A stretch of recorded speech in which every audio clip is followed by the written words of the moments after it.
السلام عليكم ورحمة الله تعالى وبركاته. أخوتي، تنتمنى تكونوا بخير وعلى خير. اليوم إن شاء الله غادي نوريكم كيفاش نديرو شي قصب إلا بغينا نديروه في البلافو، كيفاش نركبوه البلافو.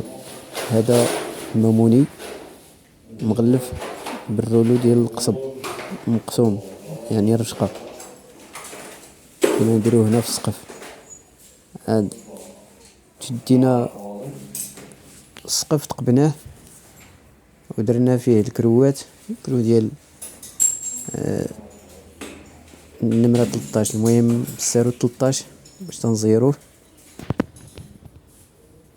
ودرنا ليها الطريقة ديال السلك باش يكون صحيح. هذا راه بيت النعاس، ودرنا ليها هاد الطريقة هادي.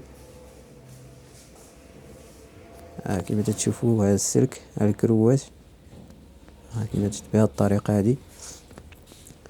ملي غادي نشدو القصب ونديروه في البلافو، تنخرجو داك السلك من وسطو تنزيروه وتيكون صحيح بهاد الطريقة هادي.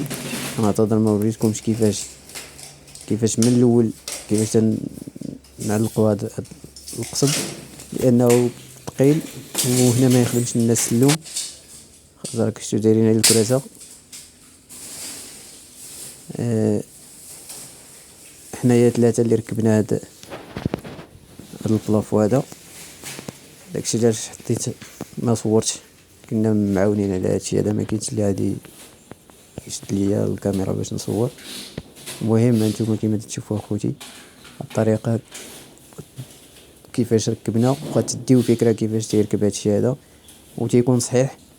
راه تعلقت فيه باش ما نخرجوش ويكون مشكل عند السيده اللي ركبنا ليها هاد البلافو هذا. راه تتعلق فيه، راه تيكون صحيح بهذيك الطريقه اللي وريتكم، راه تيكون صحيح.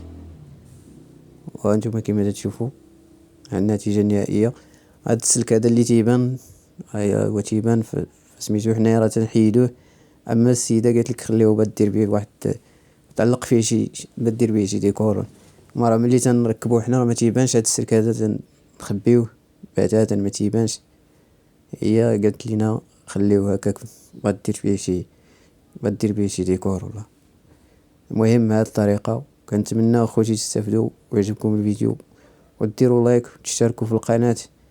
وبقات لنا واحد 100 واحد ونكملوا 1000 مشترك. كنتمنى دعموني يا اخوتي، ديروا واحد الاشتراك ولايك. والسلام عليكم ورحمة الله تعالى وبركاته.